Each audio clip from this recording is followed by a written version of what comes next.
ഇന്നലത്തിന്റെ Kerala election കഴിഞ്ഞപ്പോൾ ഏറ്റവും കൂടുതൽ ആളുകൾ സംസാരിക്കുന്നത് UDF തരംഗം തന്നെയാണ്. അതിൽ പ്രധാനപ്പെട്ടത് ഒരുപാട് സെലിബ്രിറ്റീസുകൾ മത്സരിച്ച ഒരു ഇലക്ഷൻ ആയിരുന്നു. പക്ഷേ എല്ലാ സെലിബ്രിറ്റീസുകളും തോറ്റു എന്നതാണ് കാര്യം. പക്ഷേ ഒരേ ഒരു വ്യക്തി മാത്രമാണ് സെലിബ്രിറ്റി സ്ഥാനത്ത് നിന്ന് മത്സരിച്ച് വിജയിച്ചത്. അതും 13,000 വോട്ടിനാണ് പാലക്കാട് രമേശ് പിഷാരടി വിജയിച്ചത്. ആരും ഒട്ടും പ്രതീക്ഷിക്കാത്ത ഒരു വിജയം തന്നെയായിരുന്നു. ശക്തമായ രാഷ്ട്രീയ പോരാട്ടം തന്നെയായിരുന്നു പാലക്കാട് നടന്നത്. അത് അഖിൽ മാരാറിനെ പോലുള്ള വ്യക്തികൾക്ക് ഇതൊക്കെ കണ്ട് എങ്ങനെ സഹിക്കുന്നു എന്നാണ് പലരും ചോദിക്കുന്നത്. കാരണം ഏറ്റവും കൂടുതൽ പിഷാരടിയെ വിമർശിച്ച ഒരു വ്യക്തിയാണ് അഖിൽ മാരാർ.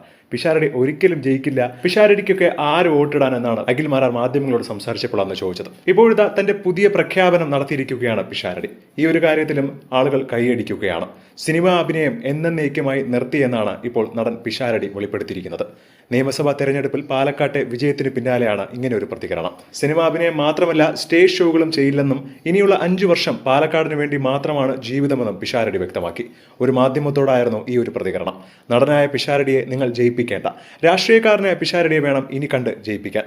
അതാണ് എനിക്കും ഇഷ്ടം. പിഷാരടിയുടെ ഈ ഒരു തീരുമാനത്തെ എല്ലാവരും കൈയടിച്ച് പ്രോത്സാഹിപ്പിക്കുകയാണ്. കാരണം സുരേഷ് ഗോപി അടക്കമുള്ളവർ MP ആയി നിന്ന് വിജയിച്ചിട്ടും ഇപ്പോഴും സിനിമകൾ ചെയ്യുന്നു. അതുപോലെ പിഷാരടി ആയില്ലെന്നും, പക്ഷേ ജന്മനാൽ കിട്ടിയ ആ ഒരു മിമിക്രി ഒരിക്കലും വിടരുത് എന്നുള്ള അഭിപ്രായവുമുണ്ട്. എന്താണ് ഇതിനെക്കുറിച്ചുള്ള നിങ്ങളുടെ അഭിപ്രായം എന്ന് താഴെ മറക്കാതെ കമന്റ് ചെയ്യുക. ഒപ്പം ഈ വീഡിയോ മറക്കാതെ ലൈക്ക് ചെയ്ത് സബ്സ്ക്രൈബ് ചെയ്യുക.